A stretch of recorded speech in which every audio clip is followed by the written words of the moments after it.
oil here, and then this is nuclear, and this is hydro, and solar. Green is wind, and yellow is solar. And we can see that wind and solar are roughly like 7%. They are roughly 7 to 10% of global power generation today. Now there are two things that sort of are pretty stark here. One is that fueled by growth of power consumption in Asia and Africa, overall power consumption is going to increase dramatically.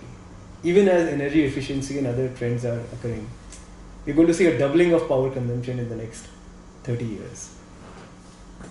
But the impact of the solar and wind revolution is that much of this capacity growth will happen with solar and wind. And in fact, the mix of conventional fuels is going to increasingly come down over time. And this is primarily driven by retirements. It takes, these plants are there, they are 30 years, they'll be there for 30 and 40 years. Nobody's retiring them by force. As retirements happen, they're going to build new capacity based on wind and solar. So this is roughly the impact of wind and solar on global power generation. If you look at vehicles, the picture is a little more murky.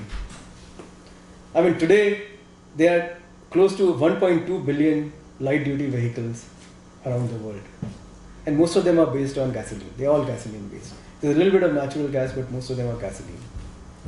These light-duty vehicles will go up by another 400 million to around, by 2040, to 1.6 billion vehicles.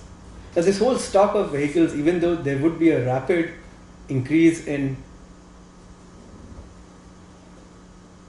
electric and plug-in electric vehicles and battery electric vehicles, the overall stock of vehicles is, because it takes, people don't sell their cars immediately. Any vehicle that is introduced lasts for 20 to 25 years.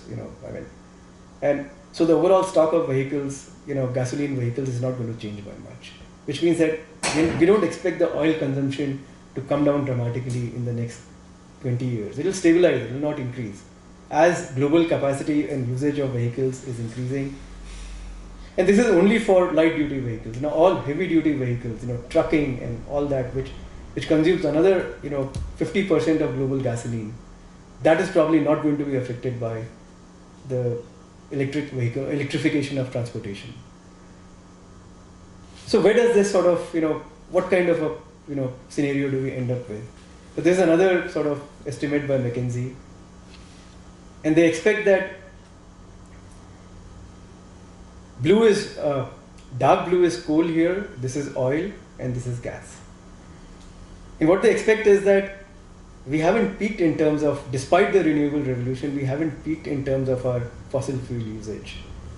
Now, China has made a commitment to,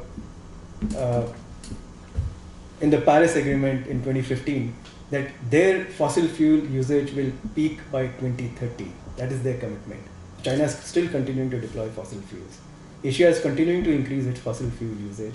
US has withdrawn from the Paris Agreement. Europe is the only one which is dramatically cutting down its fossil fuel. So what the global energy revolution or renewable revolution has done is, it's basically, the impact of that is that even though all the new capacity that is getting built is driven by renewable technologies, fossil fuel usage is only coming down very gradually.